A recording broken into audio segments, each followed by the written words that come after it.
Hola, soy Fabricio Mejía Madrid y esta es mi colaboración para Sin embargo de esta semana que se llama El Hotel y el Cabildero. Hay dos imágenes que me sugirieron esta columna. Una es el anuncio del PRI, donde sus legisladores se bajan de un autobús y desfilan jalando sus maletas rumbo a lo que parece un hotel. Ya llegó el PRI, proclama el video.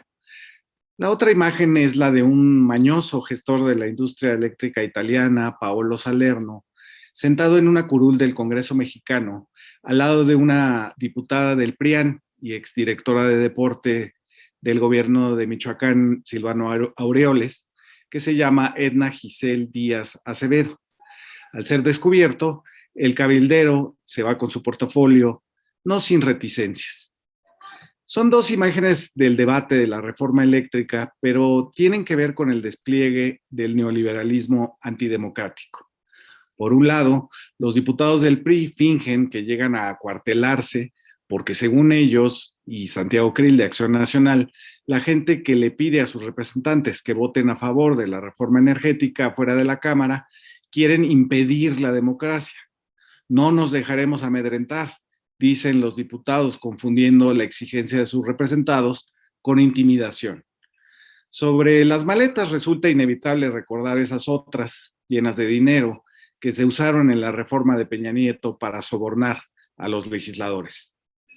Y por otro lado, quien ha redactado los puntos del PRIAN para la reforma no han sido los ciudadanos o ya de perdida los asesores en derecho constitucional que trabajan para los grupos parlamentarios, sino los gestores, los cabilderos bribones de las empresas extranjeras. Salerno, egresado del ITAM, fue señalado por los diputados de ser un representante de Enel, una transnacional de gas y electricidad con 23% del gobierno italiano, que tiene varias demandas judiciales en Argentina, Chile y Brasil por cobros excesivos, un 14% más que Iberdrola, que ya es mucho, y venderle seguros de vida a sus clientes sin su consentimiento. En él está detrás de los amparos contra el uso de hidroeléctricas en México. Salerno, por su parte, ha redactado iniciativas de ley para el senador Miguel Ángel Mancera, del PRD, pero cuando lo sacaron del salón de sesiones, aclaró: yo solo soy un amante de la energía eléctrica. Junto a las dos imágenes, el PRIAN, aterrado porque hay ciudadanos a las afueras del Congreso exigiéndole que cumplan con su responsabilidad y al mismo tiempo recibiendo con regocijo en el Parlamento a un empleado de las empresas extranjeras. Observo con curiosidad a los neoliberales renegando de la democracia. En un inicio, allá en los años 90, vendieron su ideología como el fin de la historia porque, según Francis Fukuyama, reinaría para siempre el libre mercado y la democracia representativa. Se erigían en una ficción que muy pronto sucumbió a su triste realidad. No había libre mercado, sino monopolios y un sistema financiero que ya no buscaba competir, sino ganar. Ese cambio entre rivalizar con otros en calidad y precio para acabar haciendo lo que fuera para ganar cada vez más, nos dejó una crisis financiera como la del 2008, el principio del fin del neoliberalismo. No hubo, como decían los economistas del ITAM y de Chicago, innovación y mejores servicios, sino concentración de empresas y magnates cada vez más alejados de la realidad. El neoliberalismo generó más pobreza, daños irreversibles al medio ambiente y una casta de exfuncionarios públicos y nuevos ejecutivos de empresa. En la otra promesa del fin de la historia, la de la democracia, esta empezó a estorbarle al proyecto del éxito de ganar cada minuto $1,000,000. Lo que sucedió con las empresas, los fondos de inversión y el sistema monopólico financiero fue que entraron a los gobiernos y a los partidos políticos por medio de la academia, por medio de los sobornos como los de Odebrecht y las ofertas de puestos en sus consejos de administración, y convirtieron los intereses de los privados en leyes generales. Hoy, por ejemplo, reivindican un supuesto derecho a la competencia que por más que reviso la Constitución no lo encuentro. También crearon organismos autónomos y fideicomisos discrecionales que privatizaron los recursos públicos sin rendirle cuentas a nadie.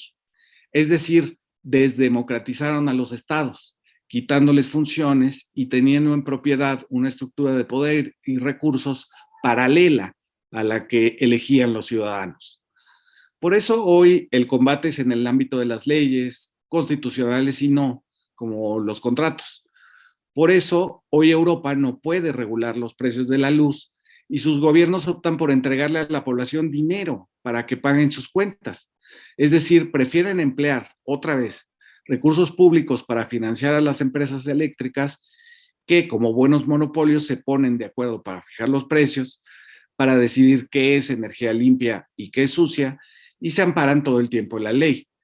Lo que el neoliberalismo significó para la democracia es lo que estamos viendo: el rechazo cobarde a los ciudadanos y la bienvenida cálida a las empresas extranjeras en el salón mismo donde se votan las leyes mexicanas. Se habla ya de un neoliberalismo postdemocrático, es decir, autoritario. Les sucedió, por ejemplo, a quienes votaron en Estados Unidos o en España por distintos partidos. No importaba si era Obama o Trump, Aznar o Zapatero, las autoridades electas se comportaron leales a los ultramillonarios. La representación política se diluyó a favor de la sumisión al capital global. Los problemas que el neoliberalismo iba generando, como el desempleo, la contaminación, la violencia, fueron reabsorbidos como demandas antiinmigrantes, compromisos con supuestas energías limpias que siguen usando gas, petróleo y carbón, y un uso cada vez más feroz de las policías. Así, cuando Trump recoge la demanda de que las automotrices se han ido a México por sus bajos salarios y han dejado el desempleo a millones de estadounidenses, comienza una campaña contra los inmigrantes mexicanos. No dice jamás que el capitalismo global es el que causó la migración del dinero donde puede hacerse más. De esta manera, hoy vivimos un neoliberalismo que no puede resolver la política. Por eso, optó por la despolitización, que en su ideología masiva, la superación personal y la autoayuda, dice que si encontrabas una dificultad, estaba en ti y no en los demás el cambio.